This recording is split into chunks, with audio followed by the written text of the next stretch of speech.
If you are capable of causing अगर आप खुद के लिए अवसाद या डिप्रेशन पैदा करने में सक्षम हैं, I am saying this मैं ये इसलिए नहीं कह रहा क्योंकि मुझे आपके रोग की चिंता नहीं है या मुझ में करुणा की कमी है, or not due to lack of compassion, लेकिन इसलिए क्योंकि आपके साथ जो हो रहा है उसकी प्रकृति यही है। अगर आप अपने लिए डिप्रेशन पैदा कर रहे हैं तो आप अपने भीतर काफी सारी भावनाएं और विचार पैदा कर पा रहे हैं, लेकिन गलत दिशा में।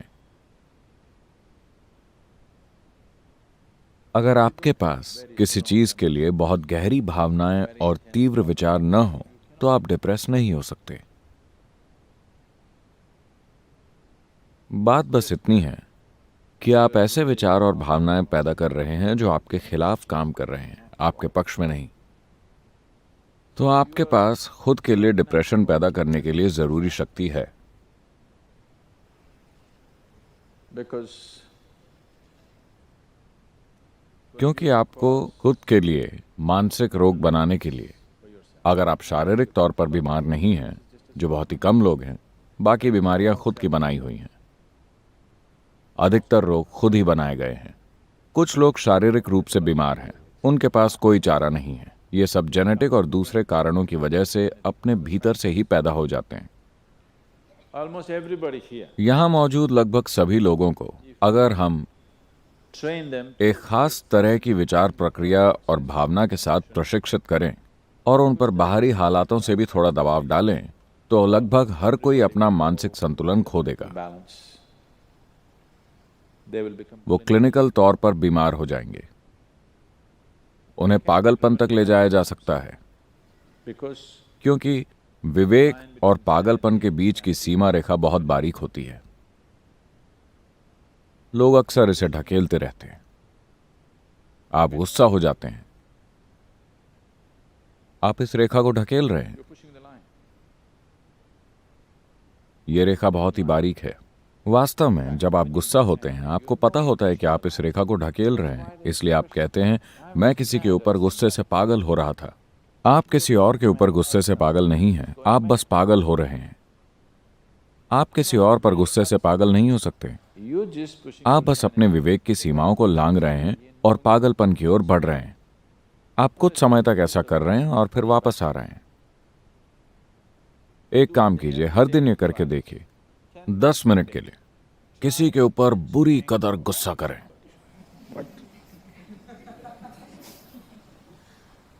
आप देखेंगे कि 3 महीने में ही आप क्लिनिकल तौर पर वहां पहुंच जाएंगे।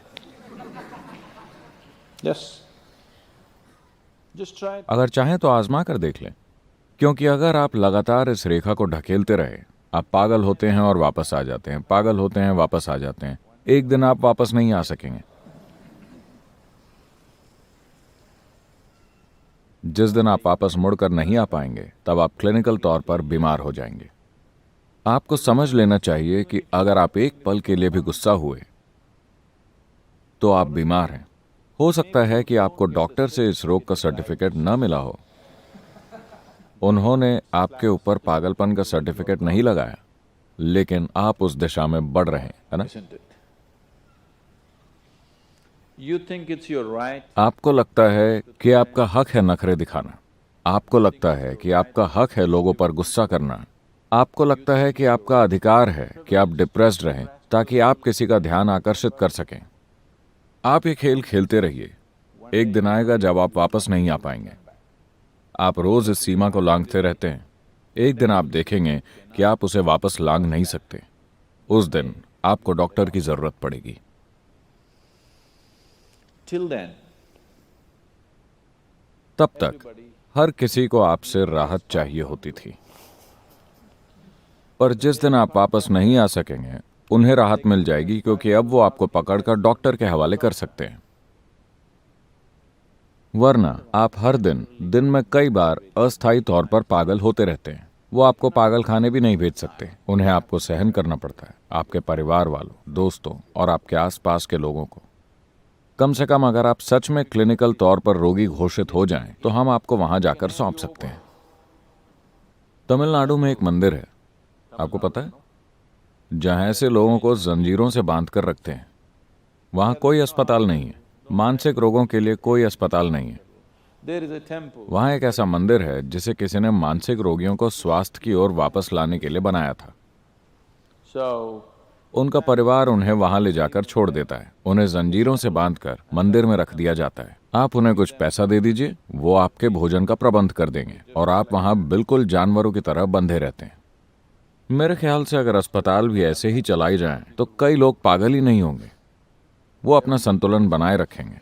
अभी तो सब कुछ बड़ा डीलक्स है। अगर आप अस्पताल को बहुत आरामदायक बना दें तो ये बीमार पड़ने का फायदा बन जाएगा। और आपके जीवन में बीमार पड़ने के बहुत से फायदे हैं। बचपन से ही आपको सबसे अधिक ध्यान तभी मिला जब आप बीमार पड़े। जब आप खुश थे तो वो आपके ऊपर चिल्लाते थे।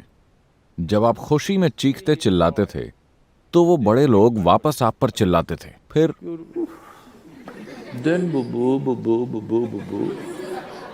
When you are a child, बचपन में बीमार पड़ना अच्छा होता था, क्योंकि आपको अपने माता पिता और अपने आसपास के लोगों का पूरा ध्यान मिलता था और आपको उस दिन स्कूल भी नहीं जाना पड़ता था।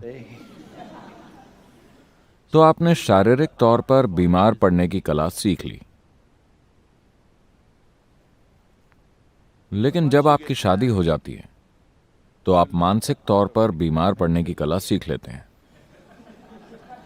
क्योंकि अगर आप ध्यान खींचना चाहते हैं तो आप एक कोने में जाकर बैठ जाइए, दुखी होने का नाटक कीजिए और लोग आपकी ओर ध्यान देने लगेंगे। so you आप ये खेल खेलते रहते हैं। एक दिन आप सीमा रेखा वापस नहीं लांघ पाते। उस दिन आप क्लिनिकली तौर पर बीमार हो जाते हैं। unfortunately, अफसोस की बात है कि कई तरह से, सिर्फ उस तरह से नहीं जैसा मैंने अभी कहा, कई अलग अलग तरीकों से मैं कहूंगा कि इस ग्रह पर लगभग 70% बीमारियां, हर तरह की बीमारियां खुद से पैदा की गई हैं।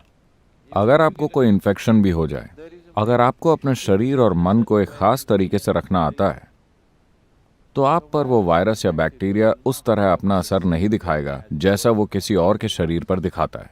अगर आप स्वयं को इस तरह से तैयार कर लें कि भले ही कुछ भी हो जाए, वैसे भी मुझे जाकर ये और ये और ये काम तो करना ही है, उसमें मैं रुकावट नहीं डाल सकता। the last 29 years, पिछले 29 सालों के दौरान मैंने एक भी कार्यक्रम इसलिए रद्द नहीं किया है क्योंकि मुझे बुखार है, मुझे जुकाम है, मुझे ये है, मुझे वो है। इससे कोई फर्क नहीं पड़ता कि क्या हो रहा है। आपको जो करना है वो तो आपको हर हाल में करना ही है। आप उससे मुंह नहीं मोड़ सकते, या तो अपने खुद के समर्पण के कारण या अपने बॉस के कारण। किसी भी कारण से अगर ऐसा होता है तो आप देखेंगे कि आप अक्सर बीमार बिल्कुल भी नहीं पड़ेंगे, क्योंकि अगर आपको बुखार है फिर भी आपको जाना ही होगा। गर्मी के मौसम में भी आप जाते ही हैं ना? नहीं, बहुत से लोग नहीं जाते। अगर बाहर जरा सी गर्मी हो तो वो काम पर नहीं जाते, थोड़ी सी सर्दी ज्यादा हो तो वो काम पर नहीं जाते, जरा सी बारिश आते ही वो काम पर नहीं जाते, हल्की सी बर्फबारी हो जाती है और वो काम पर नहीं जाते। ये सब तो मौसम है।